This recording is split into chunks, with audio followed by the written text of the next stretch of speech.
O lugar que é bom pra mim é onde eu quiser estar. A estrela ainda brilha, ela é quem vai me guiar. Ser guerreira é minha sina, batalhando pra vencer. Tenho voz pra ser ouvida, tenho sonhos pra viver. Não vão mais conseguir me anular, me calar. Ninguém vai me impedir de cantar e lutar. Seja em casa, no campo, na rua ou na praça, chega de mordaça, agora eu vou falar. Porque eu sou mulher pra fazer acontecer. Eu sou uma delas, são elas por elas, ocupando os espaços de poder. Porque eu sou mulher pra fazer acontecer. Eu sou uma delas, são elas por elas, ocupando os espaços de poder.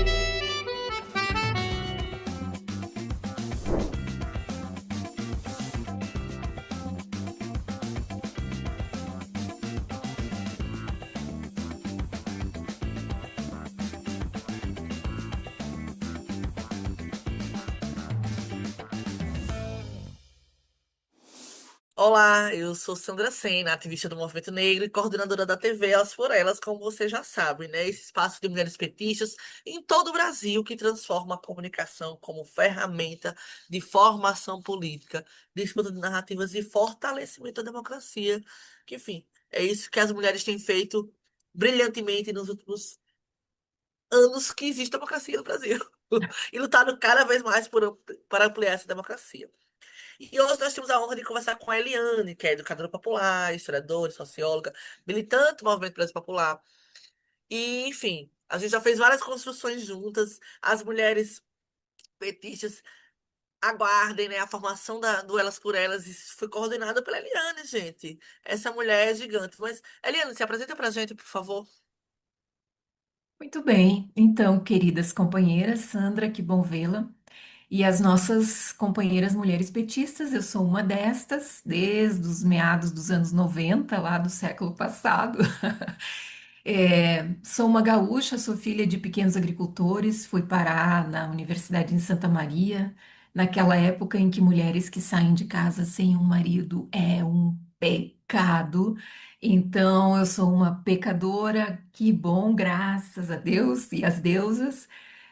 No caminho, eu continuei pecando, casei com um padre, e aí eu também sou uma mula sem cabeça na cultura popular, e a gente está seguindo uma vida, né, uma vida inteira de militância, acreditando muito, muito que a organização de base, o trabalho de base, a consciência crítica são fundamentais e são formas de luta das quais nós não podemos abrir mão, combinadas com a luta institucional. Então, a nossa capacidade de lutar em vários terrenos, combinadamente, é uma coisa muito, muito importante. Acho que o PT nasceu nessa experiência, as mulheres são hábeis em fazermos isso, né? Capacidade de estarmos e lutarmos em várias frentes, e a gente sabe muito bem que só a luta institucional não sustenta as transformações que precisamos, e só a luta popular e sindical também não, mas sim combinando todas estas formas de luta. Mas para combinarmos todas as formas de luta, temos que ter uma visão estratégica, uma visão política também muito aprofundada. E eu desconfio, aliás, não, eu não desconfio, tenho certeza que são as mulheres as que estão mais preparadas para fazer essa articulação, porque nós temos compreensão de que tem que levar tudo junto ao mesmo tempo. É isso, gente. Essa pequena bio da Eliane, nossa grande formadora, né? Uma mulher muito importante para a educação popular no Brasil, enfim. Acho que a educação popular é o que pode nos encaminhar cada vez mais para direcionamentos críticos, coletivos, solidários, participativos. Acho que Isso dá muito base ao que nós somos enquanto partido, né, dos trabalhadores. Eliane, muito obrigada por aceitar o nosso convite. É uma honra tê-la conosco. Essa não será a primeira nem a última vez que você estará com a gente, né? Enfim, eu tenho certeza que você tem muitas contribuições para dar para a nossa TV. Mas a gente pode começar fazendo um bate-papo aqui sobre a educação popular, tendo em vista que essa é a Semana da Educação. É uma semana muito importante para a educação brasileira, né? Não só porque tem o Dia das Professoras e dos Professores, mas porque acabaram de apresentar o relatório da nova proposta de Plano Nacional da Educação. Enfim, a gente precisa avançar não só na educação popular da militância, mas também nessa educação formal, na sala de aula, a luta por um debate sobre igualdade, sobre gênero, sobre raça, dentro das escolas e universidades, assim. Eu tenho certeza, Eliane, que você é uma pessoa brilhante para a gente pensar essa educação crítica mesmo, né? Não só a nossa formação no dia a dia de mulheres para mulheres, mas principalmente uma educação crítica, uma formação crítica para todo o nosso partido e para todo o Brasil, e para toda a classe trabalhadora. E eu queria que você começasse um pouco falando sobre a sua trajetória na educação popular especificamente, e como o feminismo se articulou nisso. Você já falou aí da ambulância em cabeça, né? Como o feminismo articulou isso, na sua trajetória. Então, é, quando a gente fala de onde isso começou, Sandra, eu tenho muito presente assim que o ponto de partida para mim, né, e acho que para minha geração e essa galera 50 a mais, e que viveu a teologia da libertação lá no fim dos anos 80, no meu caso como jovem naquele período, e anos 90, assim, foi as bases assim onde a gente teve contato com essa perspectiva teórica e prática. Então, são as primeiras vezes que se ouve falar de uma visão de mundo em que começa a dizer que há conhecimentos também nessa realidade simples, popular, humilde. Não aparecia com essas palavras, mas assim, eu comecei a entender nos cursos de formação de liderança, que, por exemplo, tinha na paróquia, que mesmo pessoas analfabetas, como meu pai, por exemplo, tinham saberes. E aquilo começou assim, né? Eu na flor da juventude assim, claro que tem. Imagina uma figura da agricultura com um conhecimento acumulado de estações, o que produz, o que não produz, como, quando, onde. Quer dizer, ele não sabe escrever e ler. Mas isso não quer dizer que ele não saiba um monte de coisas, outras, né? Então, essa pergunta ou essa reflexão de que todos nós, independente da nossa condição acadêmica, da nossa formação acadêmica, estudantil, enfim, escolar, nós temos conhecimentos. E que em algum lugar da história foi dito que uns conhecimentos são mais importantes que outros, que uns conhecimentos são, digamos assim, validados, reconhecidos, certificados socialmente são importantes, relevantes, tem até status social, né? Imagina você fazer uma graduação, entrar na universidade, isso tudo vai levando você para um lugar de mobilidade social, de crescimento, crescimento econômico, enfim. E que esse lugar onde está a massa da classe trabalhadora, né, sem escolarização ou com baixa escolarização, é um lugar de ignorância. Então, essa divisão faz parte da nossa divisão de classes e da nossa divisão histórica, que a gente vai aprendendo no caminho. Então, quando a gente vai sacando, tá, analfabetos não votam, não votam. Isso vai mudar na Constituição de 88, efetivamente. Mulheres não votam. Quando a gente começa com a nossa primeira Constituição republicana, né, após o Império, o que que a gente vê ali? A gente vê os homens podendo votar. Aí tinha a vírgula, os homens alfabetizados, com propriedades, arará. Ou seja, é aqui nos anos 50, 60 que um Paulo Freire vai chegar, vai ler esta realidade e vai dizer: ah, tá. Então, para nós participar, nós, o povão, participarmos da política, temos que nos alfabetizar? Pois então nós vamos nos alfabetizar. E o cara genialmente encontra uma maneira de, em 40, 50 dias, transformar um analfabeto em alguém que sabe ler e escrever e, portanto, pode votar.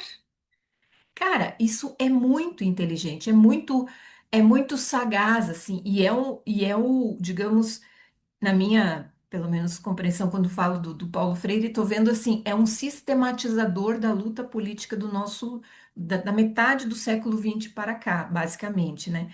Então, essas ideias, esses termos na educação popular, Paulo Freire, começa a aparecer assim muito rarefeitamente, mas quando a gente começa a olhar no tempo, né, hoje olhando para trás, assim, onde isso começou? Quando você faz essa pergunta, eu posso dizer que começou lá, nesses grupos, nesses cursos do mundo da Igreja Católica Progressista, da Teologia da Libertação, mas sem necessariamente usar essas palavras, mas usava o conceito em si. E a partir dessa, digamos, dessa primeira chave de formação política, eu fui ingressando no movimento de luta pela moradia, apoiando o movimento sem terra naquela região ali, que no meados dos anos 90 era cheia de ocupações. Então, assim, nós estávamos militando no PT, numa luta institucional de conquistar a Câmara de Vereadores, deputados, enfim, tinha toda aquela mística, né? Lula lá, Olívio aqui, né? Para nós, gaúchas, gaúchos, enfim. Mas, ao mesmo tempo que isso estava em alta, também estava em alta essas lutas todas, né? E a gente entendia que uma coisa não era uma coisa ou outra coisa, eram as duas coisas. As duas coisas estavam conversando o tempo todo. E nas duas coisas nós tínhamos uma vida e uma participação ativa tremenda. E essa participação era essa participação já qualificada do debate, do diálogo, da participação. Começava a aparecer o feminismo, que para mim era uma coisa meio estranha porque assim as companheiras feministas eram muito diferentes, né, da nossa, digamos, da nossa origem social, cultural, eu vinda lá dos cafundós do interior, toda, né, meio não, né, mas assim, com essas limitações das relações, só tinha aquelas relações sociais. Então, quando você abre outras, as feministas, os ambientalistas, os outros grupos, aquilo era assim, no mínimo, diferente. Mas tinha já uma educação para dizer, o diferente é legal. Não tenha medo do diferente. Você só não conhece, você não entende as palavras que elas trazem ainda. Mas assim, tá de boas. Então eu era aquela jovem que começava a ver essas múltiplas coisas rolando de repente ao meu entorno, saí do mundo assim muito fechado para um mundo que se abriu e fui educada para acolher, para não ter medo e ir descobrindo e interagindo. Então, essas coisas começam a se encontrar, educação popular, feminismo, as lutas, né, diversas que existem, numa chave assim de, não necessariamente entendê-las todas, mas numa chave assim de que cara, vamos ver, vamos entender. Primeiro vamos entender, né? Que é não vamos negar. Isso aí tem razão, isso aí não está à toa no mundo. Por que que isso está no mundo? E aí tu começa a fazer a relação com a sua própria vida, com o que você viu, com a vida das mulheres, e você está dentro desse mundo. Isso começa a super fazer sentido, e aí as coisas vão se encontrando. Você me fez ter várias memórias aqui de leituras, enfim, e de entendimento sobre, né? Primeiro que quando você me fala do Paulo Freire, essa coisa do ensinar esse ser coletivo, ao ensinar e aprender as trocas, eu lembro logo que ele foi exilado, e ele foi exilado no continente africano, e ele dialogou, sobretudo, com os pan-africanistas que pensam essa solidariedade coletiva de nações. Aí eu fiquei aqui pensando na minha cabeça, eu fiz, ai, será que, né, essa solidariedade das nações africanas, com a parceria entre os países latino-americanos, ou a própria negação, né, dos países de cima aos países latino-americanos, enfim, talvez isso, a gente possa até trabalhar sobre isso em algum momento, Eliana, fiquei aqui pensando, né, e eu tava relendo esses dias a Bell Hooks, que foi uma grande parceira, né? Praticamente uma aluna do Paulo Freire. E ela tem um livro sobre educar e transgredir. Eu estava lendo justamente essa semana para a Semana da Educação. E assim, me vem tudo isso que você falou aí, né?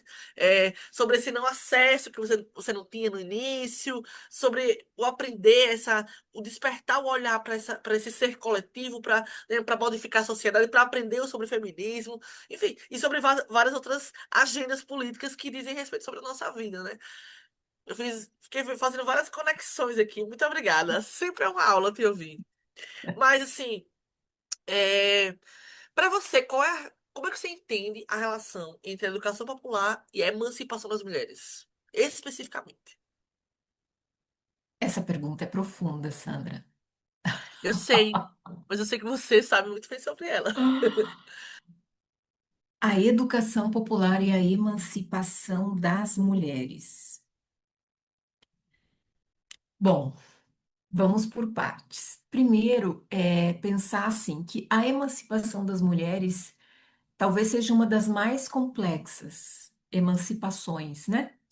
Porque para nós não basta uma emancipação do capitalismo e das mais variadas formas de exploração que o capitalismo e dominação, né? Porque ele combina as duas coisas e agrega a opressão num grande caldeirão, assim, de problemas para nós mulheres. Então, quando nós mulheres estamos falando de emancipação, é um combo de coisas, é tipo assim, uma assinatura premium de assuntos que entram para a gente pensar.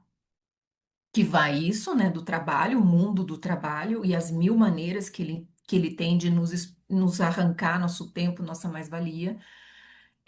Mas como ele conseguiu amalgamar a exploração com a opressão num nó muito profundo, assim, que é o nosso lugar, né? Essa coisa que culturalmente a gente introspectou de sermos mulheres, mães, de sermos cuidadoras, de nós, digamos, nos sentirmos culpadas quando não conseguimos gerir, cuidar disso tudo, e aí alguma coisa fica para trás não precisa ninguém nos cobrar, né? Alguém de fora, nós mesmas já nos cobramos, nós mesmas já duplicamos, triplicamos a jornada, nós mesmos já demos um jeito de deixar arrumado aqui, arrumado acolá, conseguir um dinheiro, conseguir quem cuide dessa criança, desse idoso, desse doente. Ou seja, a coisa entalou, né? Meio que está entalada no nosso ser social, né? E o ser social é essa construção coletiva, né? Socialmente ornada de muitos aspectos de valores, de princípios, de moral, enfim.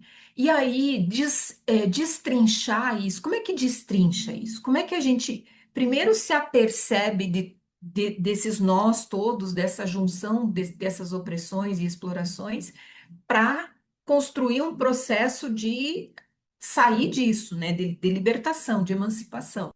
A educação popular, até onde eu sei, né, claro, no sentido de um processo educativo coletivo, tem a dimensão que é os indivíduos na história.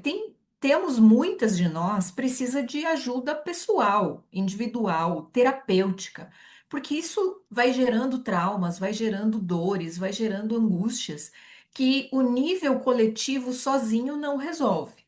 Então, é uma combinação de fatores. Agora, coletivamente, socialmente, como um partido político, como o movimento de mulheres, né, feministas, enfim, no âmbito coletivo, eu acho que eu não tenho nenhuma dúvida que educação popular com aspectos de psicologia social, né, e de sociologia, história, são ferramentas, são bases teórico e metodológica para nós nos servirmos de ferramentas para interpretar esse mundo.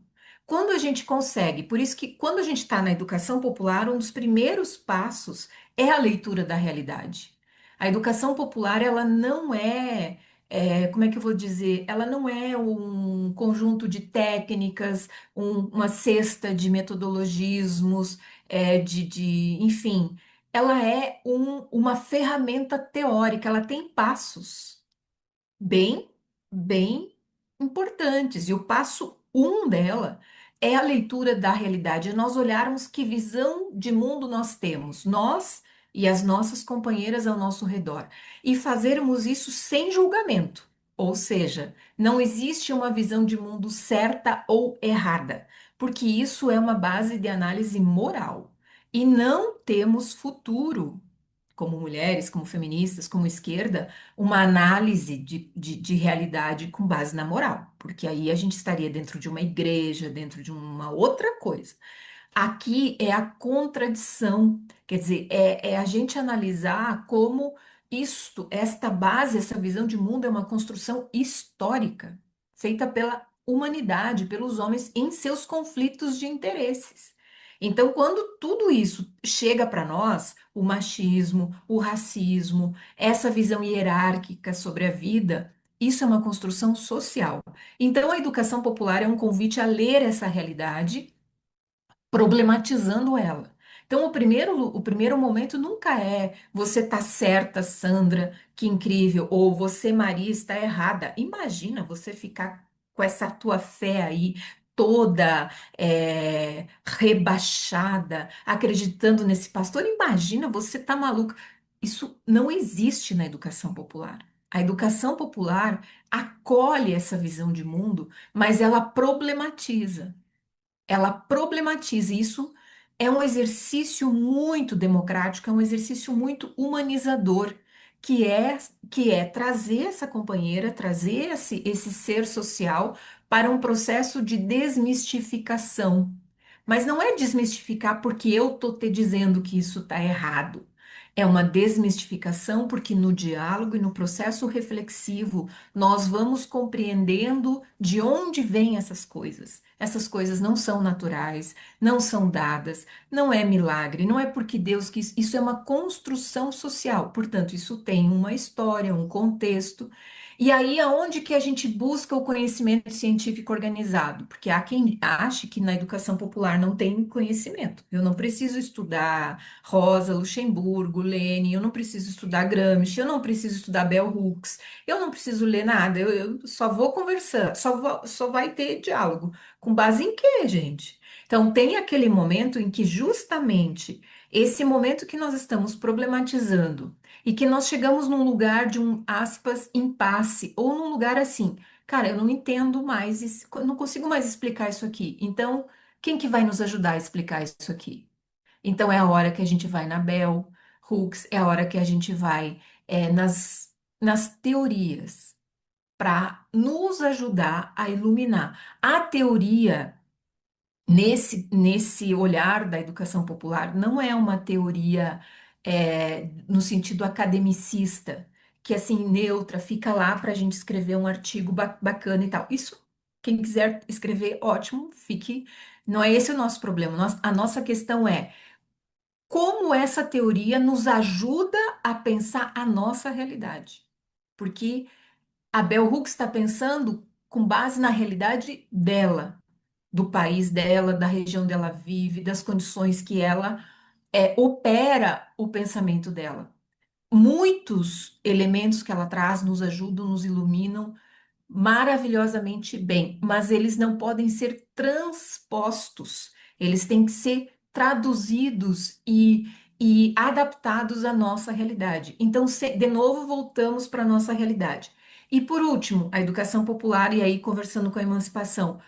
Tu faz todo esse movimento, parte da realidade, problematiza, vai no conhecimento científico, volta, reflete de novo a nossa realidade com novos elementos, porque a gente precisa, com isso, organizar o nosso agir. O agir é fundamental, porque sem ação não tem emancipação. A nossa emancipação não é teórica, a nossa emancipação é reflexiva, teórica e prática.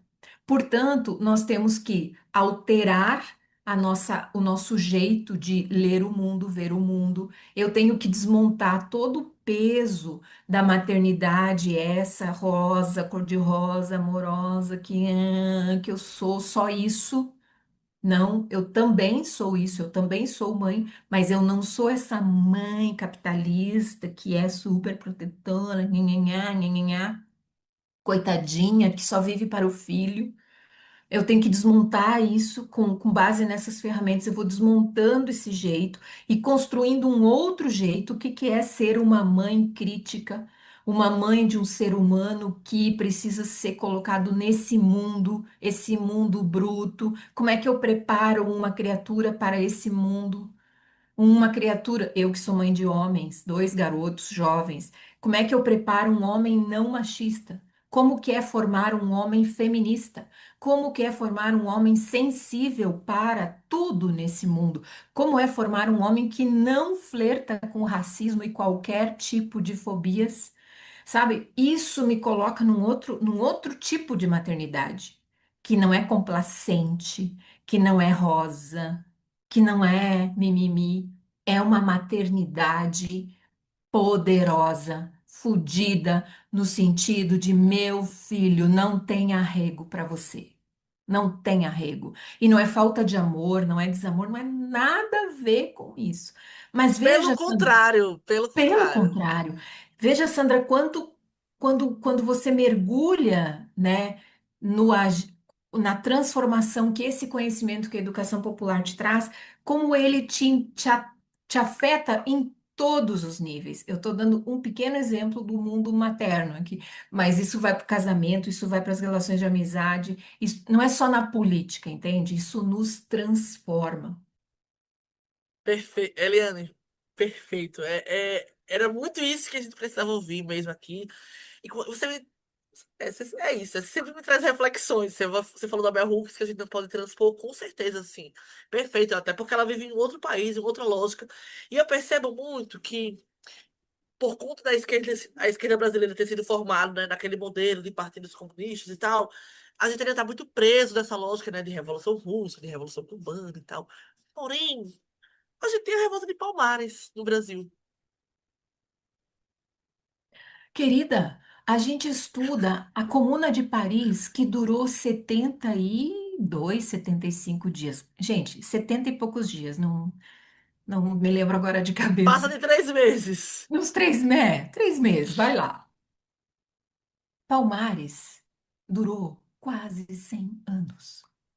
E assim, a discrepância de consideração de uma experiência coletiva de resistência dos trabalhadores auto-organizados é brutal. Quer dizer, a gente tem rios de páginas e livros e estudos e referências nos 70 dias da Comuna de Paris e a gente não faz menção aos 100 anos de resistência ao trabalho escravizado de Palmares. É que parece que eles não eram trabalhadores. Essa é a grande questão.